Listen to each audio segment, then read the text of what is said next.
without her. So I just remember being exhausted. Oh. That's all I remember of it. I don't remember what we said, what we talked about. Oh, I see, I see. Yeah.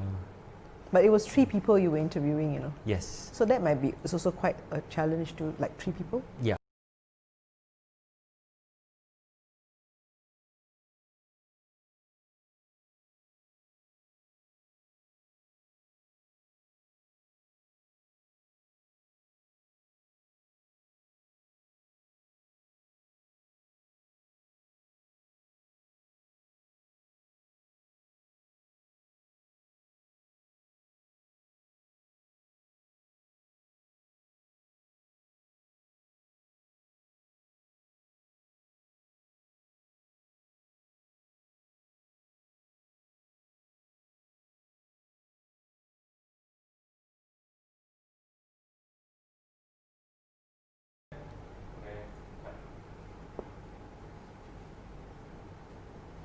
Okay, hello everyone. Welcome back to the TOC election talk show with me, PJ Thum. We've just wrapped up the debate, the first surprise debate between 4 of the parties.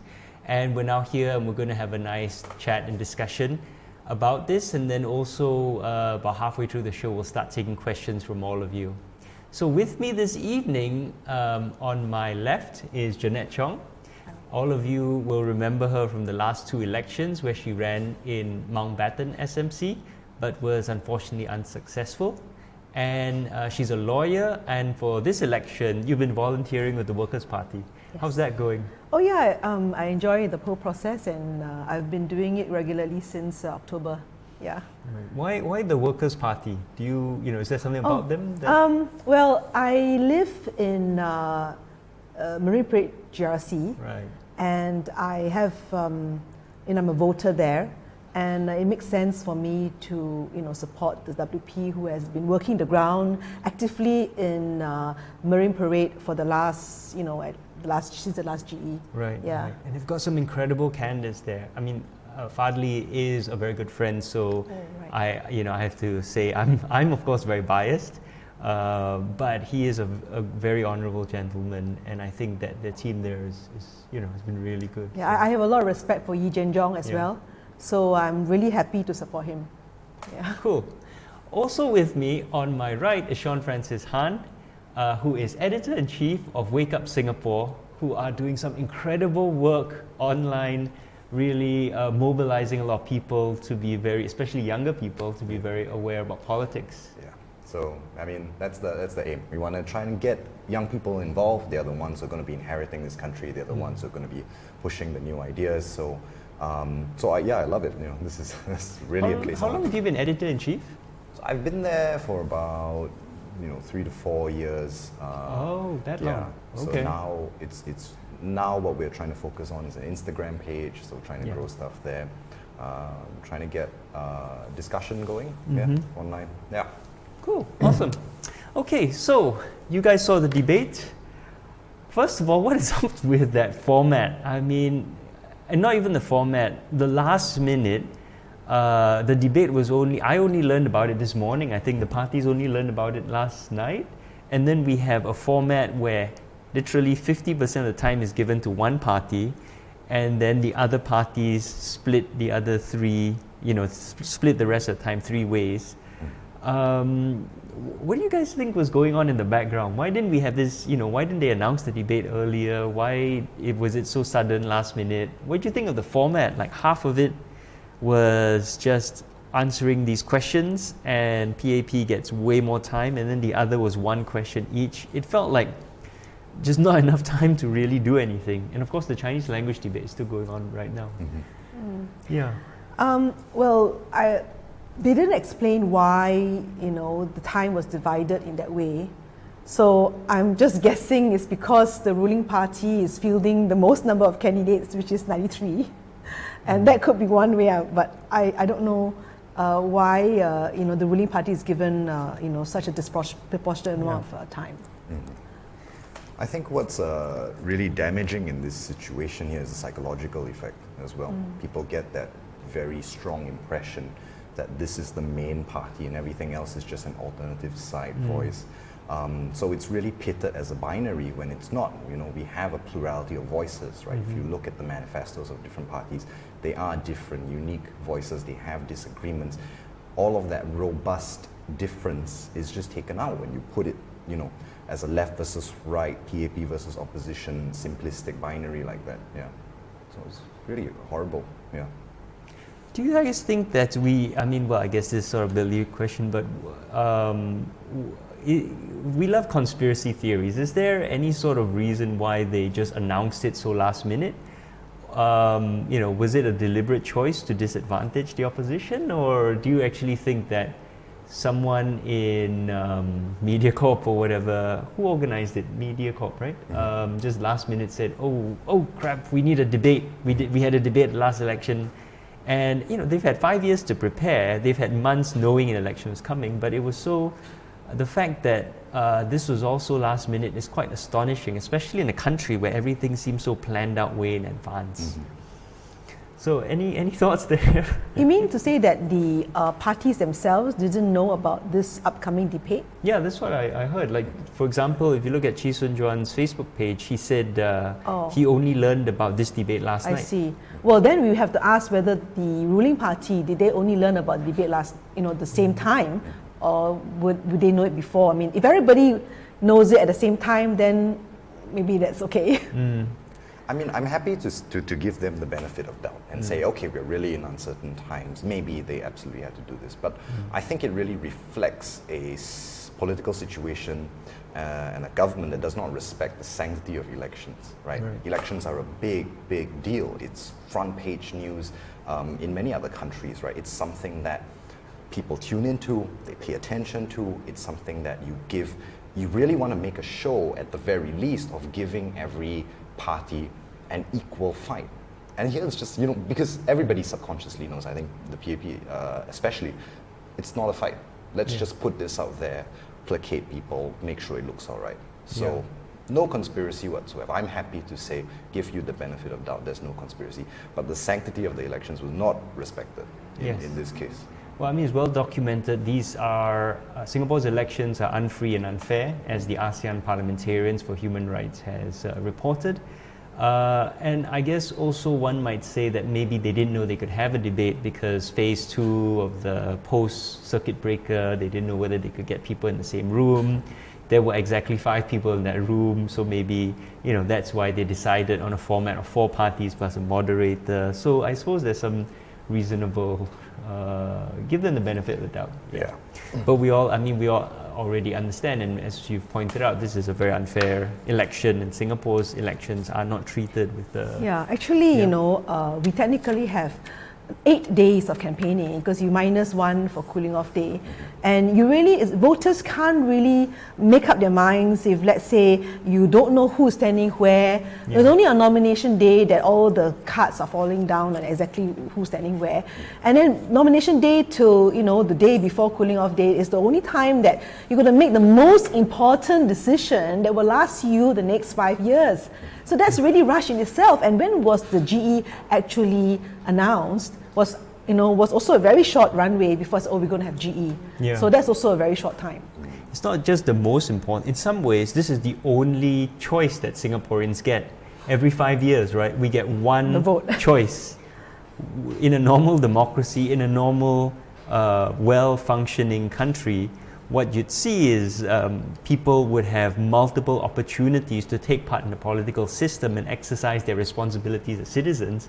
But of course the PAP don't like that, they don't want that. So in normal times, it's all channeled through these very restrictive feedback, you know, pathways that they control, right? National conversations and residence committees and these sort of things.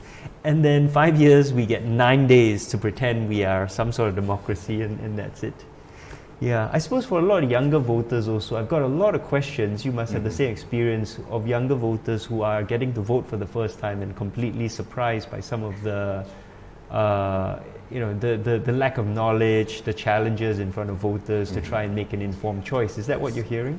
Yeah, so that's one of that's one of the issues that we're getting right now. So a lot of young people are really unsure of what's going on. There's just a lot of information right now with social media. Information's flying everywhere. But I think one of the biggest issues that I would say is facing young people in the area of politics is just apathy. They just don't care. I think it's really reached a point where the party has just been in power for too long. You know, nothing. We don't get heard. We're sort of banging on the doors for social issues, LGBT rights, you know, the environment. You know, nothing really gets heard. So I think it's a very natural human response for the youth to just give up, and that's deadly because these are the people who are going to inherit the future. These are the people who will either suffer the consequences or reap the benefits of the future. These are the people with the new ideas who are very in tune with the future, and then they're sort of either deliberately or you know, unfortunately, being left out of the political process. So this is damning. Yeah. Well, I'm not sure I totally agree with you because it feels like young people are making great strides with the SG Climate Rally, you know, Students for a Safer NUS, right? There's a lot of really good campaigns out there. The part of the problem I feel is that people are starting from a very low level of political awareness and education and keep having to learn these skills that in other countries you'd naturally have learned either simply as part of being a citizen, of the reporting the news around you, knowing your rights, knowing the law, knowing what you can and cannot do and how to effect change. Whereas here, it's like every time you want to get involved, it's almost starting from scratch, you know? And so there are big barriers for a lot of young people or people of any age, and you keep running up against them. And that then also leads to that apathy because you're like, oh, it's too much to do. Yeah, absolutely. I mean, as well, you know, for a lot of my friends who are fresh grads right now, you know, the thought is creeping in, you know, what if I vote opposition and then, oh my God, the job market is really hard, and then they know that I'm an opposition voter, and then, you know, and you know, you never would have thought that you'd come to this point where this would actually be a reality, but we're living it right now. You know, you're seeing friends that you grew up with and they're having these fears. Yeah, you're absolutely right. Yeah, I mean, Sean, it's not just about voting opposition. The first place you have to go back to, do we even have freedom to think, you know, and to voice out our opinions? Is there anybody going to shut us down and say, stop, you know, stop it, and don't harbor that thought, you know? So I think it really you have to talk about what kind of climate are we fostering, and I think Jammus from the Workers' Party said it, that, you know, he would like to see, you know, a society where there's there's competition of ideas and people are open to alternative views, right? And I also saw that, you know, when Dr. Chi said something which you know, Dr. Vivian Balakrishnan, you know, was a little bit triggered, and he was instinctively wanting to shut, you know, Dr. Chi down by saying that, oh, be careful that you're not saying falsehoods and things like that. So this whole thing about you better be careful what you're saying. Of course, we do have to be careful and responsible, but are we overreacting to this process of thinking? Some people need to think aloud. Yes. And maybe, you know, I mean, if everybody is not allowed to think, then, you know, we can't even, our minds will be kind of trapped. Yeah. Yeah, I think, well, as someone, of course, who's been accused of saying falsehoods, right, it's a load of nonsense. And of course, I've addressed that in episodes 8.5 and 9 of the show with PJ Thum. But this I have to wonder whether the ministers know what they're doing, whether it's a deliberate tactic when they say the word falsehoods, because it's become a coded word for shut up or we'll use POFMA on you, right? And I want to give them the benefit of the doubt, but the fact that they keep using this falsehoods, false and malicious statements, false and misleading statements, without even needing to say POFMA, that triggers people and makes people afraid of getting POFMA, of getting in trouble with the law. Yeah, precisely. So that's why people, you know, if they fear to speak, they will fear to think. And then, you know, not even talking about who you want to vote, because you have to talk about, you know, how your mind, you know, is a mind free to think. Okay, so before we get into the debate, let me just say once and for all, your vote is secret. It is verifiably secret. We know this because there are 12,000 over election volunteers, citizen volunteers, polling agents who are there to verify that it is secret. It is definitely secret. Do not be afraid. They do not know. No one knows how you voted. The serial number is there for fraud. It has never been checked in all of Singapore's history. The serial numbers have never been checked. The ballots are incinerated 6 months after the polling date. Do not be afraid. Your vote is secret. I can't make it any clearer. Yeah, Okay. yeah, and so someone who has contested in 2 elections, I can also verify and confirm to you, Dr. PJ Thum, that it is secret. Okay. Right. So let's get to the debate, because I think we've spoken for a while without getting to the debate. Quick take. Sean, who do you think did the best in the debate? I was quite impressed with Dr. Chi. Yeah. I think he really came out, he stood his ground, he gave excellent policy ideas, and I think what was really wonderful was the bit where he raised social issues. He outlined very quickly, short and sweet, the system of structural inequality, how all the schools are in Bukit Timah, and how hard it is to live in Bukit Timah, how costly that is, and how that creates structural, systemic inequality. That was wonderful, and Balakrishna had no response to that. That was he wonderful. completely avoided that. Yeah. I noticed. So I think that to me is one of the biggest issues that they can't run away from. We can discuss policy for forever and ever. Even if you come up with the best post-COVID relief strategy policy, it doesn't matter if a group of people are just so far below that they're not going to benefit from it. What is the point of prosperity if you're not going to solve social inequality? So I think that was the point that made the debate, that won it for me. Yeah. How about you, Jeannette? What do you think? Yeah, I agree that Dr. Chi, expressed himself really well. I think he's, the years that he has spent, knowing his stuff, I think has come true. That he has all these, things prepared in his mind already. I think, in fact, I would think that everyone did well. Of course, the fact that Vivian Balakrishnan was given additional time, I felt he was like, an apologist for the government policies, and it was a way for him to defend, what the government is doing. And that is like additional, additional campaign time for him, yeah. Yeah, I think what I felt with, with regards to who spoke the best or came across the best, I thought Jamus did very well. He was very fluent. He spoke very well. But fundamentally, and this is, Vivian poked at him about this, he accepted many of the premises, and the PSP did too, of the PAP and the sort of economic framing, the pragmatism, without using those words, of course, the framing that Vivian was presenting. Dr. Chi did the best, I think, with trying to break out of this framing, because one of the things I pointed out is the PAP want to keep the discussion very much on policies, because if you accept their values, they're the only ones with all the information, so it's hard to debate them on policies, right? And they have all the money. Whereas if you debate them on values, like Dr. Chi did, then they cannot compete, or they actually have to compete on a fair playing field, because when you talk about principles and values and bigger issues, right, then it takes it out of the realm of where we are today, the possible, to the realm of the ideal, and where do we want to go collectively as a society, as a people, right? So I think that Dr. Chi did the best there. What do you think of the, let's go through the first question. They started very much on economics. The first 2 questions were economics and business, right?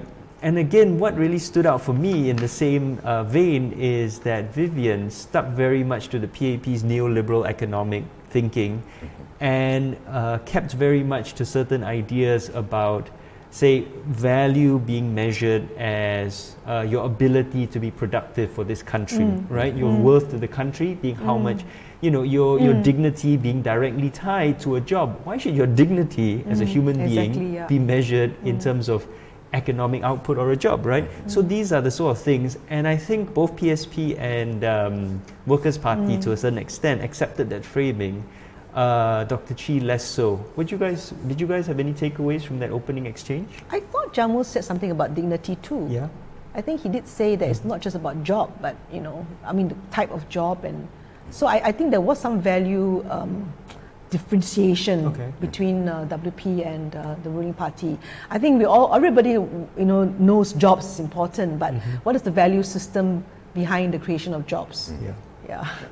So to echo that point, right, I think one of the worst things that was said the whole night was that the best form of welfare is jobs. Yes. My God. Exactly. Yes. Absolutely, my God. Yeah. It's a confused use of words, of language. Welfare is what you implement when people don't have a job, right? If everybody had jobs, wonderful, right? Welfare is for what happens in the worst case scenario. So you're not understanding terms, but it reflects that mindset, of really not appreciating the sanctity of, people need money, they need a baseline to survive, right? It can't be jobs, it can't be pick up cardboard, right? There has to be some kind of net. So I think that was not only confused, but really demonstrated just the lack of empathy, the severe and obscene lack of empathy on that, on Balakrishnan's part. That was really absurd. Yeah, and it's scary because what if you cannot, you can't work anymore? You've reached the age where you cannot work. Then are you saying you have nothing?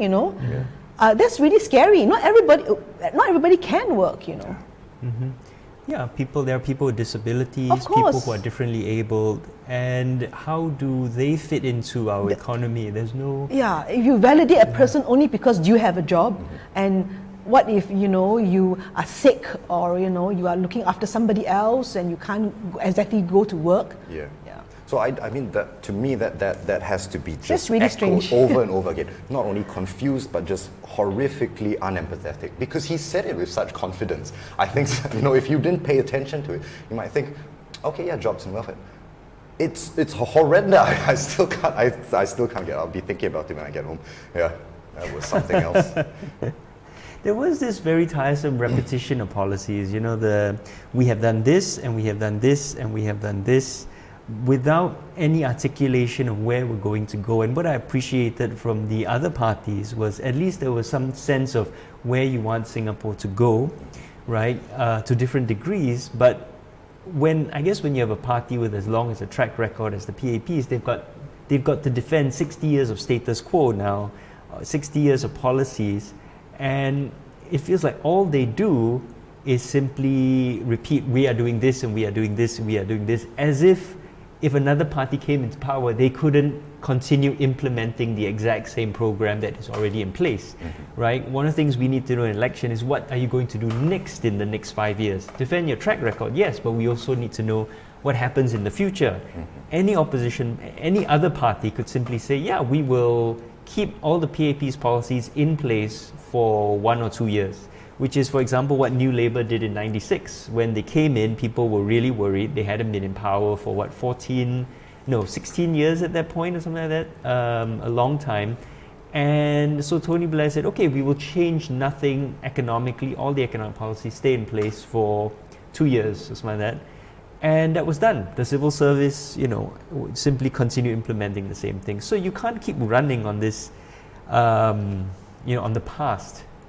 And another thing I thought was very funny was in previous elections, of course, the PAP would always mention Lee Kuan Yew at every opportunity. But if you notice this time, Vivian went out of his way to mention Tharman, right? And he was like, oh, this task force was led by Tharman, Coordinating Minister Tharman, like it was a shield. You love Tharman, here's Tharman, we've got Tharman. He's still running with us, he's still with us. Right, so that also stood out to me in that they know very well who is the popular minister, and they're putting him out there to try and remind people, vote for Tharman and hope that Tharman drags all of them. Did anything else stand out for you guys? Well, I think people, of course, we are now in COVID, pandemic and everything, so we're very concerned about our immediate situation. But perhaps I think we will get over COVID eventually, right? So in the next 5 years, I'm not sure whether we should just, the ruling party is like emphasizing on the now we have this problem, but what about later on, and the next, after we overcome COVID or we survive and all that. So what happens next? because there's another 5 more years, you know, Yeah. to talk about. Yeah. How about you, Sean? I think to me it was, the bit that was really frightening was I like to be charitable, so I think, okay, you know, my main issue is income inequality in Singapore, because you've seen it rise, you know, especially in the neighborhoods, and you think, okay, maybe the government just hasn't done a good job, but maybe they're trying, they're working on it, and then today, no, I think that they really just have completely missed the point. You know, if you can say things like, this was a country of immigrants, Oh my every God. school is a good school, Yeah, yeah, we I saw started heard that too. equally poor, No, we did not. right? We have too many assistance plans to name. The best form of welfare is a job. You know, if you can say bizarre things like that, Yeah. you are in another dimension. You don't have your eyes on welfare. You don't have your eyes on the poor. I think that was horrifying. You know, there's no benefit of the doubt left to give. That was just, wow. Yeah. I mean, as a historian, 5 years ago, I pointed out Tharman having zero knowledge of his own party's history, of Lee Kuan Yew's history. But now it seems like he doesn't really know Singapore history either, because to say we are a society of immigrants, forgets the 1,000 or so native peoples who were here when Raffles walked up, or our longer history, right? But also, depending on which time frame he's using, right, we didn't all start out poor.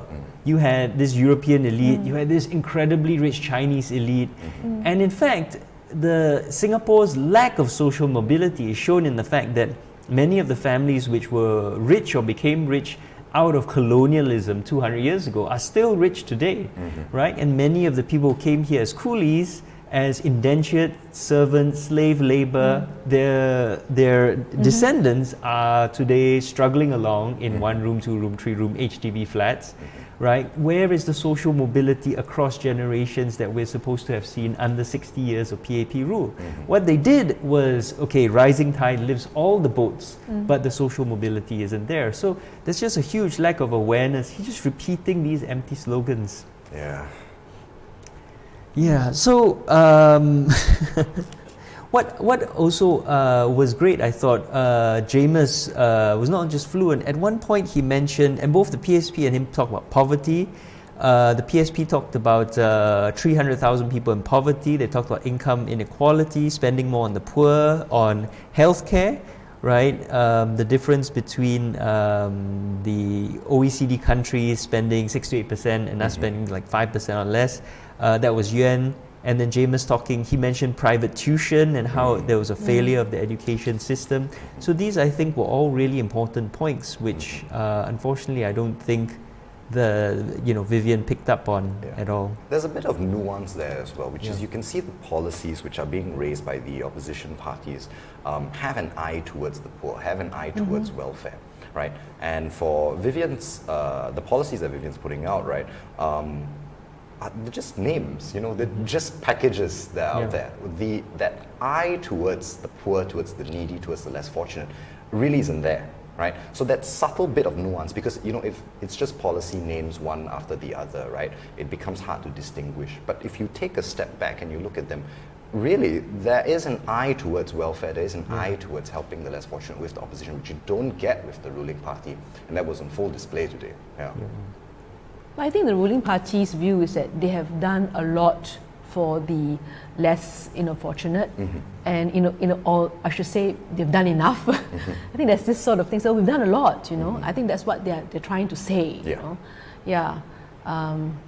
Because he was very able to name program after program, package after package, and when it came to inequality, he's like, we have too many assistance plans to name. Suddenly the names elude him. You know, it's and of course not gonna. Maybe not going to attack him on that, but that's just a poor show. That's just scary, you know. If you're not going to brag, at least on that point, tell me, you know. That's a little bit scary there. Not even to get into all of the complications and the lackings that are to be found in our existing welfare programs, right? So, that subtle bit of nuance that differentiates the opposition from the PAP, I think today is something that was on full display for us to see. And it's, as I mentioned earlier, right, the kind of values and assumptions behind the things that they're saying. Because one party, the PAP, clings to this idea of being able to measure and define value through economic output, and that fundamentally informs how they then channel what they call welfare, right? Because they want to get people active and into jobs. That's why they kept talking about, we create jobs. We actually help with reskilling, upgrading, we subsidize jobs, right? But it doesn't recognize a whole range of things, including, for example, we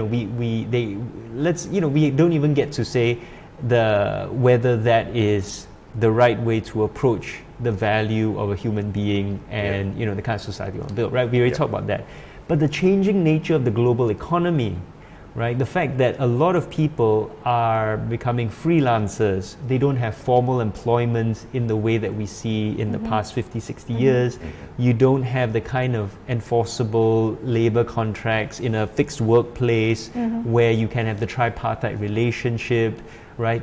Jobs are increasingly becoming ad hoc, they are done online. You can sit in your living room in Singapore and work for a company e-registered in Estonia by someone in Brazil, and how do you then deal with the changing nature of work, the changing nature of how people live and are employed and relate to each other by using all these old school, old-fashioned, traditional forms of propping up a very old, outdated, increasingly outdated idea of employment.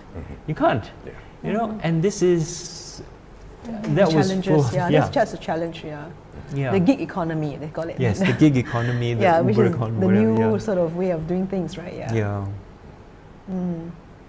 So another thing I noticed, which was very interesting to me, was Vivian trying really hard to sort of reframe everything in terms of, okay, PSP, Workers' Party, they're just PAP light, right? He kept saying, I agree with you, you agree with me, I agree with you, you agree with me, right? Of course, not Dr. Chi. Dr. Chi was, outlier. They do not get along. But I think in the eyes of voters, he was actually trying to work very hard to say, actually, these guys are just imitating us. They're just PAP light.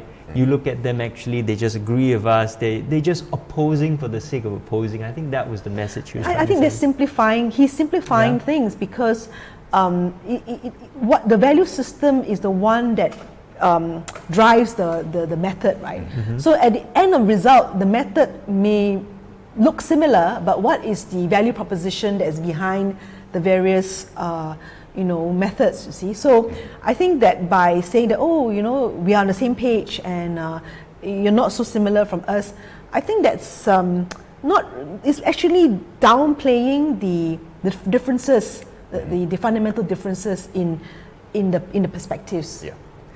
So Jeannette, what would you say is the fundamental difference, between the Workers' Party and the PAP? Because Vivian went out of his way to explicitly say, you're PAP light, you're PAP like, you're half a step to the left of us, right? And then through that, he tried to accuse the Workers' Party of being fiscally irresponsible, which I thought James really dealt with that question really well.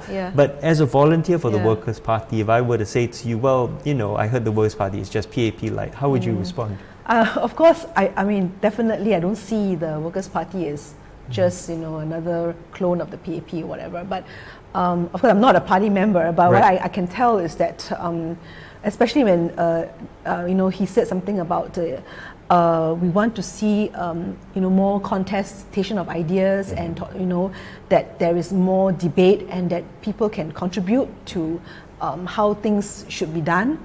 The toleration of differing alternative view, I think that's very fundamental, and also the compassion for other sectors of society, and not sort of just looking at things from a purely utilitarian point of view, like the GDP or the economic perspective, Singapore Inc. I think that's quite clear. I think to me it's a very clear distinction between the PP and the WP. How about you, Jean? What do you think of the so just talking about PSP, Workers' Party, if you were, if I can volunteer you to speak for young voters, like how would you explain to young voters the fundamental difference between these parties? I think the fundamental difference between these parties, if I'm speaking for young voters, is there was really only one party today that said, that threatened free speech, that got really triggered. Yeah, and that had the capacity to do that. Yeah. Nobody else could have said with a straight face, don't indulge in falsehoods, right? In the voice, in the tone, with the echo of Hoffman behind him, right? So that is the fundamental difference. They are not PAP, like they don't have the machinery behind them, they don't have the grooming, they don't have that elite background, they don't have the privilege, they don't have the status quo, they don't have the years of history, and it's a dark history behind them to make that forceful assertion, not just from behind the covers, but now in somebody's face, on televised, on live TV, in front of a man. That is the big difference. To me, that is what is scary. Yeah. And not just that, right? He did the falsehood thing, but then he accused Dr. Chi of wanting to divide Singaporeans and indulge in class warfare, which I thought was a very unfair thing to do by trying to take a legitimate policy about a wealth tax, capital gains tax, estate duty, and then saying, oh, you're trying to play class politics, class warfare, you're trying to turn Singaporeans against themselves. It's that old slippery slope, right? Yeah. It's just, you know, actually when the government abolished estate duty, it wasn't a debate. It was just like, the Minister of Finance saying that, decided to do away with estate duty, and that was it, So, I mean, just because we have an opinion that, let's say Dr. Chi has an opinion that, we should bring it back, right? Suddenly, he's being accused of, sowing discord between classes. I mean, that's really, Which is also a big difference between the opposition parties and the ruling party, because when the opposition party wanted to sort of attack the policies of the PAP, the PAP was asked, what is the efficacy? Do you know the efficacy? This is a discussion. So even though Balakrishnan could not respond, right? In the most charitable reading, the PAP would go back into the office and say, hey guys, we need to find the efficacy, and everybody benefits at the end. But the PAP, when attacking the policies of their opponents, go class warfare, right? Which already echoes up very scary Marxist connotations, and then you have the whole history behind them. That is the difference between the two of them. They are not alike. No PAP like, I have no idea what he's talking about. That reminds me of also Dr. Vivian saying to Francis Yuan, oh, you got to be fair in your characterization. Just because, obviously there's the difference of opinion in of what PAP is doing. So just because PSP's opinion is different, you're not being fair in your characterization. I mean, it's like you're mischaracterizing. That's really not. I mean, you're just having a difference of opinion. That's all. You're seeing it from a different way. You have a different take on it. And I think everyone is entitled to have a different take. When the power becomes absolute, and then I think that empowers people to say, hey, my worldview is the worldview. The worldview, and then you are mischaracterizing it for like that. Yes. So if there's really no, for no other reason, right, than to prevent this large-scale authority, the corruption of freedom of speech, right? Yes. That I think is at the very least the power of the opposition, right? That we have here. So that's why when Jamus said, make your vote count, right? I think that kind of does resonates. I'm scared, because young people, they're on Facebook, they're on Instagram, they're posting amazing things, think pieces, essays, articles. We get tons of them on Wake Up Singapore, and we edit them and we push them out. They are beautiful, they are fresh.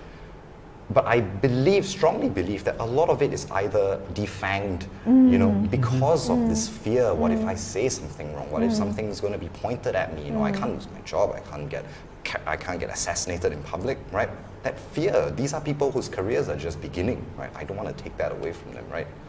I can't give them the assurance as well that, that nothing's going to go wrong, because it has gone wrong for so many of us. I think at this point we should try and clarify what on earth happened when Dr. Chi brought up the 10 million figure, and then Vivian accused him of falsehoods, right? Saying falsehood. And this was actually, I think, the Prime Minister's office tried to clarify this today, where they said that they had never actually proposed. Terry, do you have the article? Yes. Do you remember the exact words they used? They didn't propose a 10 million policy, but we looked it up, and what happened last year was that Heng Swee Keat spoke approvingly about, was it Dr. Liu Tai Ke's? The government has not proposed, planned, nor targeted for Singapore to increase its population to 10 million. The government has not proposed, planned, or targeted for Singapore's population to increase to 10 million. Yes. But what we do know is that last year, Heng Swee Keat spoke approvingly about, was it Dr. Liu Tai Ke's suggestion that Singapore needed eventually to get to 10 million. So you see the kind of splitting of hairs there, right? In that Heng Swee Keat is speaking approvingly about someone else saying that we should get to 10 million. And that is de facto, tacitly, an endorsement of the idea. And for most of us, quite reasonably, right, the government loves to use this word, reasonable, it is reasonable to then say, well, they're endorsing the idea, are they actually thinking of it? This is a legitimate question that we should ask of the government, especially when they have increased our population so much. But of course, Vivian is now splitting hairs and saying, oh, we never actually proposed or planned, it's never been a policy. We never actually said we would do it. Well, of course, you didn't say you do it. You spoke approvingly of it, and that's the hair he's splitting. But instead of having a legitimate debate about, say, what is the best population for Singapore, it becomes, no, falsehood, Exactly. falsehood. Yeah. You better be careful. You're repeating a falsehood, which is terrible. Yeah. It's strange to me as well because Dr. Chi did not insinuate, right, that they were hitting there. So he put it very nicely. Can you tell us categorically that we will not hit 10 million? Yeah. And even this simple question could not be answered without force and brute strength. Yeah. I think that is really worrying here. Yeah. And of course, what I also really enjoyed was when Vivian tried to challenge Sun Juan and say, how much are your policies costing, right? And this was also part of the subtext with the other two as well. These are fiscally irresponsible parties. He was trying to send this message, only the PAP can be trusted with the money.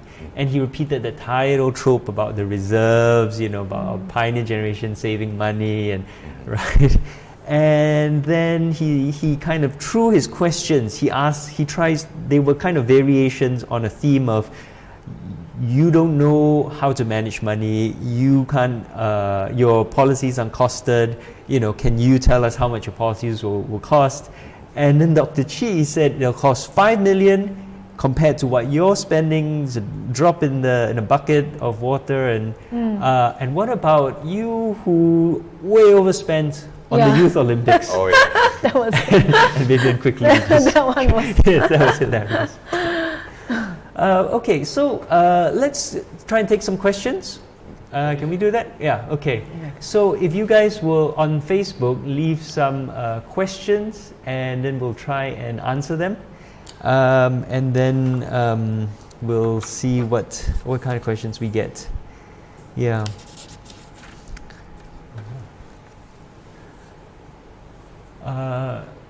In the meantime, any other thoughts about the debate that you guys had? Anything stood out to you? I think one thing was just how it was framed. Yeah. All around policy.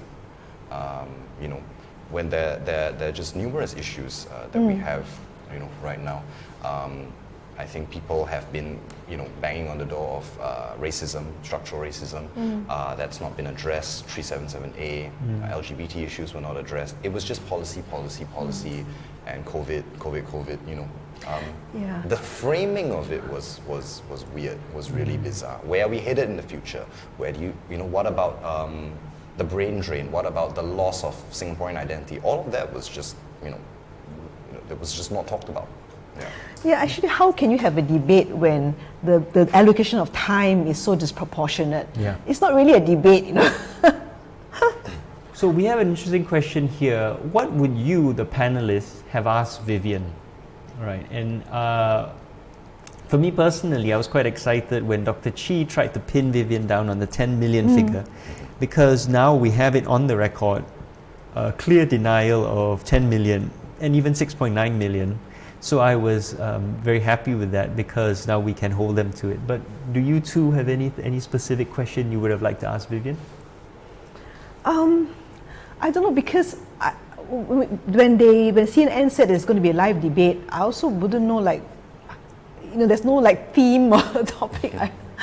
I wasn't even what to expect, you know, in this debate. So, like what you say, is a whole lot of, there's so many things we can talk about. So what exactly is this going to be, you know, scoped out? You know? Can we talk about the trying to push the 12 NCMP? Right. That ensuring that no matter how much opposition, there will still be NCMPs inside. Right. Oh, actually, he said there will be more opposition. More means to say that instead of 9 NCM, you know, there will be 12. So there's additional 3. Yeah. So that's the more. This is a broken argument. I have no idea how it is so consistently pursued. You can have voices in there, but they have no ability to win any vote. They have no ability to make any change. Why would they be listened to? I can't understand how this is, you know, straight-faced pushed forward as an argument. Actually, I would like to talk about the GRC scheme, you know, if I were to be, it was me, because, you know, the GRC scheme is justified on the basis of ensuring minority representation. But we have minority candidates with very diverse backgrounds. And it has also been criticized as the means by which candidates who are not up to the mark can be guaranteed a place in parliament. So the disadvantages of the GRC scheme has to be weighed against its premise. And you know, the fact that Murali, you know, won in a straight fight, you know, him being Indian, so to speak, right? And wouldn't that debunk that people are going to like not vote him just because he's Indian? But people are actually voting him, you know, beyond the fact that not seeing, you know, his race at all. And there's so many things like, you know, can you speak Tamil or whatever? And then my children are all Indian, but they don't speak Tamil. But can they qualify to be the minority candidate? That's all these questions. A question from the viewer: who shone? Who is the most shining within the debate? Which party? Which speaker? Well, I think we already answered that, right? We covered that because we kind of agreed Dr. Chi did very well and James did very well, and I think we all agreed Vivian did the worst.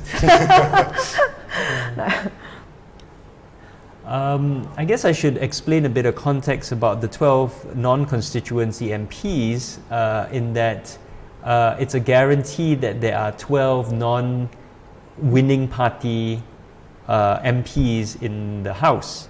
And so if, for example, the PAP wins 93 seats, then the 12 candidates who did the best would be offered the NCMP seats.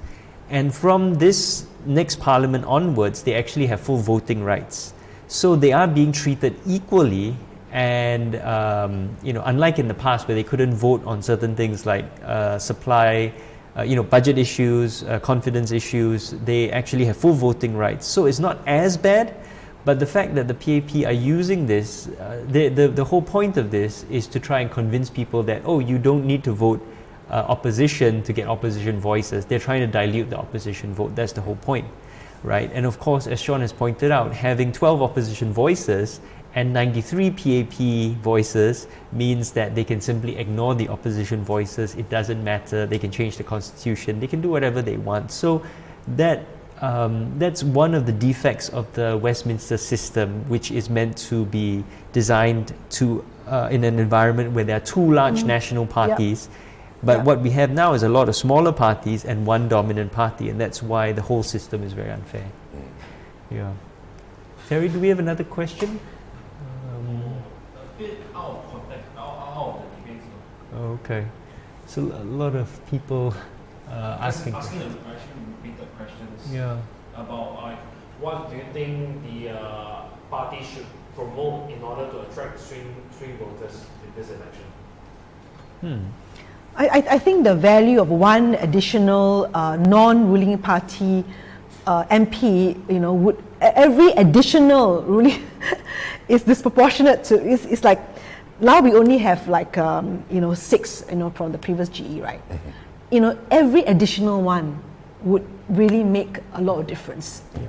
So that's the thing. The value of every additional one. I suppose what we need to do is connect that very much to help people understand how the marginal utility, to use the economic term, of every opposition non-PAP MP is extremely high for all Singaporeans. Exactly. Because we get people asking questions about national issues that benefit us all.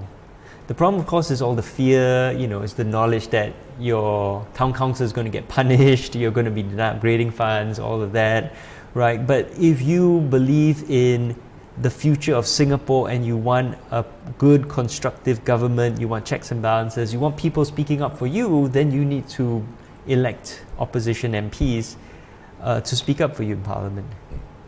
But how do we make that connection is a very interesting question. Oh, and the also thing is that because of the GRC system, they make sure that you have very key or popular, important ministers helming, Yeah.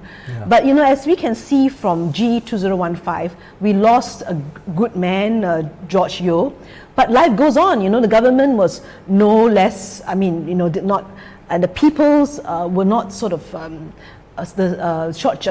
suffered as a result of George Yeo leaving because, the portfolio is not about, like Minister of Finance, for example, Heng Swee Keat. That is a job, and nobody is indispensable. Yeah. So, if he has to go, for example, then somebody else take his place. But Singaporeans must remember that there is a team, a civil service is intact. Yeah. And they are the one that is not the one person, but a whole team of people, and that will certainly go on, whether that person is there or not there. Nobody is indispensable. So Sean, how would you tell younger voters? Perhaps they come from a different point of view, right? I think younger voters are much more concerned about more global issues. It's my impression. Yeah. Climate change being the main one, but broader issues of injustice globally. How would you connect them to, or what argument would you make to them about how they should vote, especially in constituencies where they feel uninspired by both choices in front of them? I think that's a feeling that I'm sure a lot of us are going to have, right? If we're living in just the wrong constituency, right? But I think the argument I would present is that right now the PAP kind of has a worldview. They've kind of framed reality in a certain way, and that's a reality based on pure pragmatics, right? It's dollars and cents, metrics, numbers, and statistics, right? Thinking and arguments based on issues like inequality, they simply just fall outside of this worldview, right? And the frame is solid, and the frame is tight, and the frame has been there for so many years, it's solidified, right? I'm not saying that every single opposition party is going to bring out these issues of LGBT rights, representation, minority rights, inequality, climate change. I'm not going to say that they're all going to do that, right? I wish they would do that more, but I'm not going to say that they are doing that. But at least by shattering that frame that the PAP has, right, we can get a chance at raising these issues, right? We can get a chance to make that voice heard, right? Once we, if we show that we are a block of voters, right, who have a voice, who can actually do some actual damage, right, who can actually use their vote to push change, then we must be heard. We have to be heard. So for no reason other than that, if that's the only thing, if that's the only argument you hear, I think it's a good enough argument to put your vote into the opposition. Yeah. Okay. Terry, do we have any other questions? There's a lot of broader questions about issues, elections itself, rather than the debate. The GRC scheme with a rule for minority candidates, minority race candidates. That's the interesting thing about the GRC scheme, which Jeannette was just talking about also, that before the PAP gained 100% of the seats, we had a very diverse parliament. Yeah. It was 40%, I think.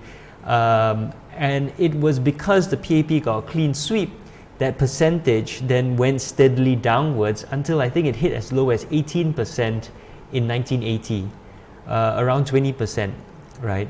And so when they then said, oh, there's not enough minorities in parliament, well, it's their own fault. Because if they simply ran more minority candidates themselves, there would have been minority candidates. And of course, the person who broke the PAP 100% complete control parliament was a minority himself. Yes, exactly. So it's not about Singaporeans not being willing to elect minorities. Our first chief minister was David Marshall, a Jew, right? One of our smallest communities in Singapore.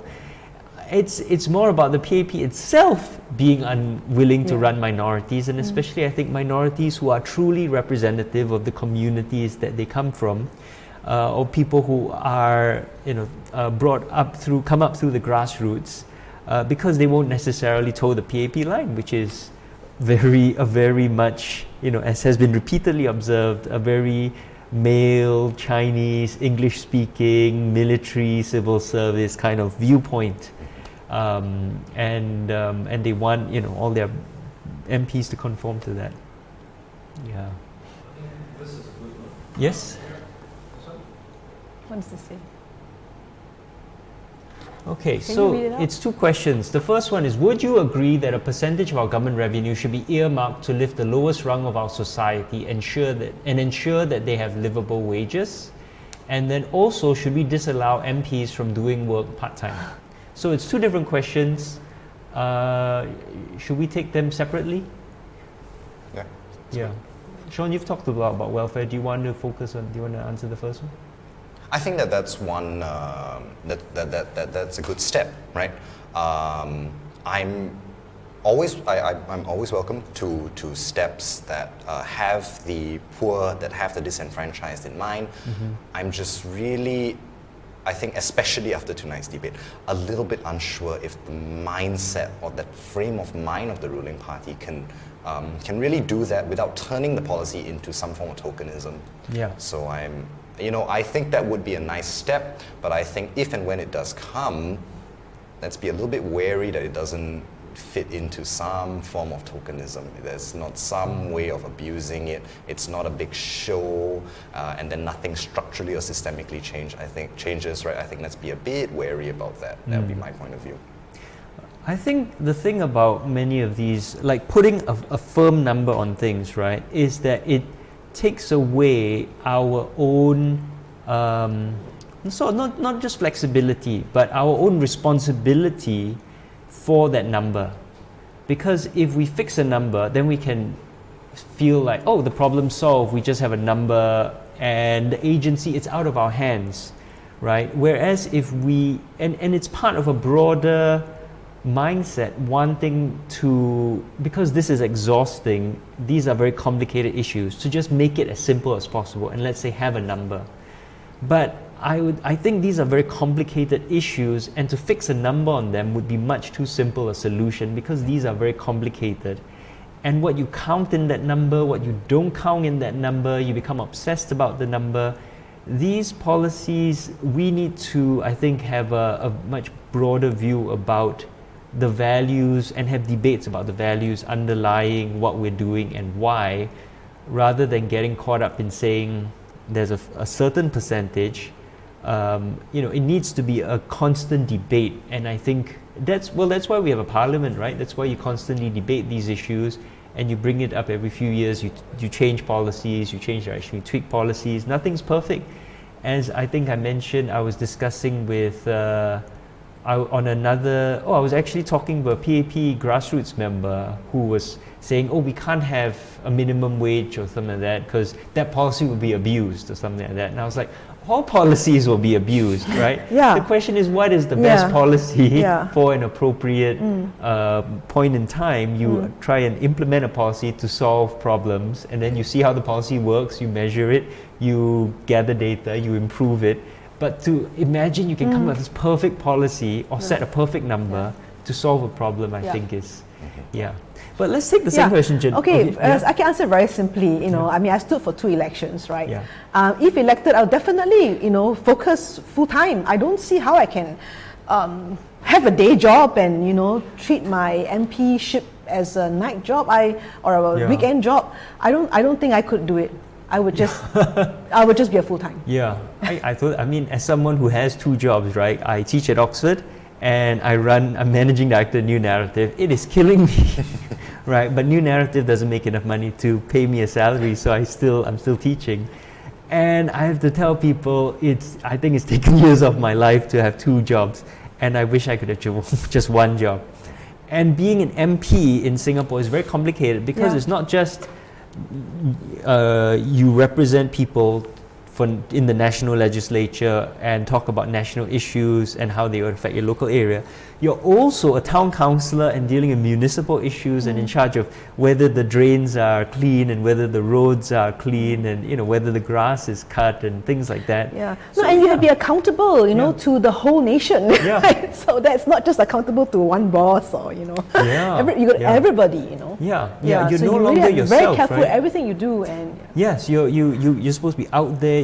It reminds me of my college chaplain at Hartford, whom I was very close to, and she said she makes it a point as chaplain of the college to walk around the whole college twice a day so that she is seen and that people can talk to her and stop her. It's always the random conversation in the hallway that is really important, right? You can't expect availability. Availability, visibility, being there, people knowing that you're there 100% of the time. That makes a big difference. That's your job. Yeah. So that answers the question. Okay, how are we doing on time, Terry? Yes, 1 hour. We're about an hour. Should we take maybe one more question, or is there anything? There's quite a number of questions, but I think one interesting. What do you think about the Darren Lim's point about blank check, not giving PAP a blank check? Yeah. Exactly. I think that I mean that's exactly the point, right? That Jamu said that you cannot give PAP because also you were talking about voters' dilemma. Were you talking about that?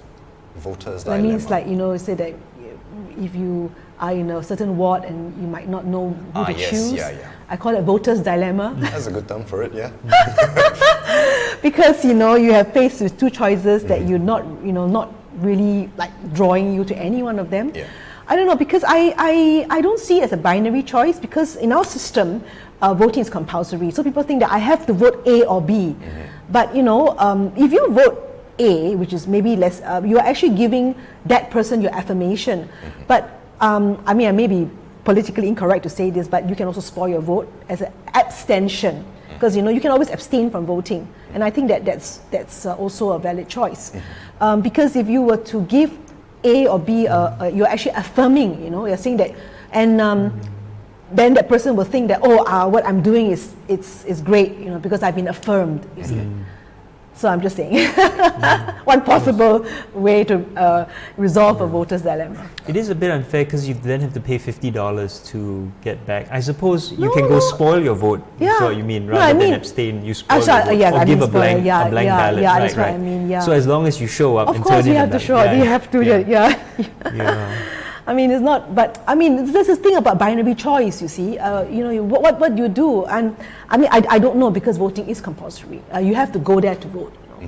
But I'm just saying that it means that you are giving an affirmation to A or B. Right, and that's a good point, especially I think because we take the percentage of the vote importantly, and then of course the whole NCMP thing. I mean, well, we've already discussed how that scheme. Yeah. What do you think, Sean? This whole blank check, how would you frame it? I think he's absolutely right. I think giving them an extremely powerful mandate, is not. I can't see how it's necessary in this situation, because at least in terms of COVID, we're really all in it together, right? Yeah. Mandate would be necessary for passing maybe something a little bit more controversial, a little bit more dangerous, but COVID, we're really all in it together.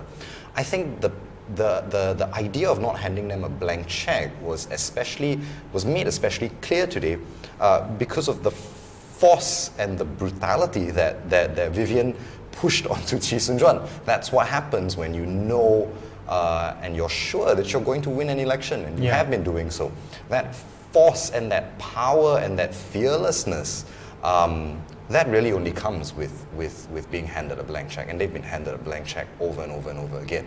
So he's absolutely right. Yeah. The problem is, of course, it's not really, because we know the election is unfree and unfair. Yeah. But the PAP are totally ignoring it. There's been no response to the ASEAN Parliamentarians of Human Rights, you know. And how can you say you have a mandate when you run an unfree and unfair election, right? It's like rigging an exam, knowing the questions in advance, setting it so that it's inconvenient for other people to show up, right? And then you score 100 on the exam, and the other student like can't even make the exam or turns up last minute and doesn't know the questions when you knew them in advance, and you say somehow you're a better, the exam has shown that you are better than the other students, right? It is totally unfair, and yet they will say, they're trying to claim a mandate, and they will then claim this blank check because of the way the whole system works. So I think one of the things, when we think about blank check, it's also about preventing the PAP from amending the constitution at will, because that's how they've created this extremely unfair, unfree electoral system. And so we really need to deny them that 2/3 majority. Whether we can, whether it'll happen, I don't know. It's going to be very difficult, right? So personally, I would disagree. I agree that it's a valid choice to spoil your vote. But when you think about the bigger issues at stake, I would vote for the opposition anytime, because there are massive national issues at stake. But I won't condemn anyone who chooses to spoil their vote, of course. Yeah, it is a valid choice. Okay, so I think we're out of time. Any final thoughts? Sean, would you like to go first? Do you have any final thoughts you want to... So I just want to commend the opposition politicians on an amazing show in a completely unfair setup, primed to benefit one party at a real last minute notice, right? So I think they did excellent. I think they did really well. I think that, even though it was so stacked against them, Chee Soon-juan was really able to remind everybody income inequality is just not going to go anywhere in the current party. They are really not equipped to deal with it. They're not equipped to speak about it. With the bizarre quotes, which I'm going to just stare at tonight and cry myself to sleep. I just don't know where that came from. So an amazing show. I think we do have capable opposition, right? Contrary to what some might think. Very capable, very articulate, able to really look a bully in the face and stand their ground, give thoughtful and intelligent responses. So I love it. I love an underdog show. This was really one of them. Yeah. Jeannette? Yeah. Well, I think that it wasn't really a debate. That's true. It was just a policy, rehash or recap or whatever. Right.